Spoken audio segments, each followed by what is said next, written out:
பாலக்கோடு அருகே பிரபல பைக் திருடன் கூட்டாளிகளால் கொடூர கொலை. தர்மபுரி மாவட்டம் பஞ்சப்பள்ளி அடுத்த பட்டாபி நகரைச் சேர்ந்த வாலிபர் சத்யமூர்த்தி 27, திருமணமாகாதவர். இவர் பல்வேறு சமூக விரோத செயல்களில் ஈடுபட்டு தேடப்படும் குற்றவாளியாக இருந்து வந்தார்.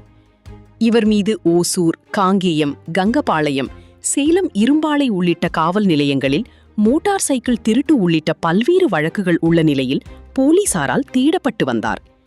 இந்நிலையில் கடந்த 1ஆம் தேதி முதல் சத்யமூர்த்தியை காணவில்லை என அவரது தாய் ராணி பஞ்சப்பள்ளி காவல் நிலையத்தில் புகார் அளித்தார். போலீசார் தீவிரமாக தேடி வந்த கடந்த 1ஆம் தேதி மாலை சத்யமூர்த்தி நண்பர்கள் 5 பேருடன் அமர்ந்து மது அருந்தியதாக போலீசாருக்கு தகவல் கிடைத்தது. நண்பர்களை தொடர்பு கொண்டபோது 5 பேரின் செல்போன்களும் சுவிட்ச் ஆஃப் செய்யப்பட்டது தெரிந்தது. இதனால் சந்தேகமடைந்த போலீசார் தீவிர தேடுதல் வேட்டையை தொடங்கினர்.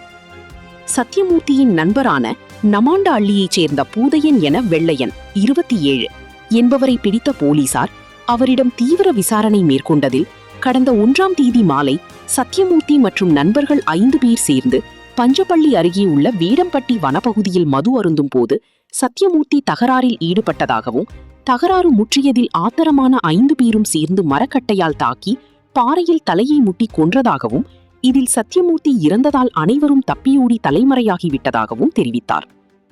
அதனைத் தொடர்ந்து சம்பவ இடத்திற்கு சென்ற போலீசார் வனப்பகுதியில் அழுகிய நிலையில் இருந்த சத்யமூர்த்தியின் உடலை மீட்டு பிரேத பரிசோதனைக்காக தர்மபுரி அரசு மருத்துவக் கல்லூரி மருத்துவமனைக்கு அனுப்பி வைத்தனர்.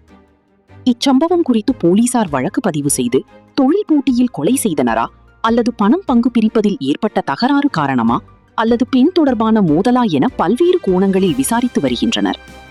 தலைமறையாக உள்ள குற்றவாளிகளை தீவிரமாக தேடி வருகின்றனர்.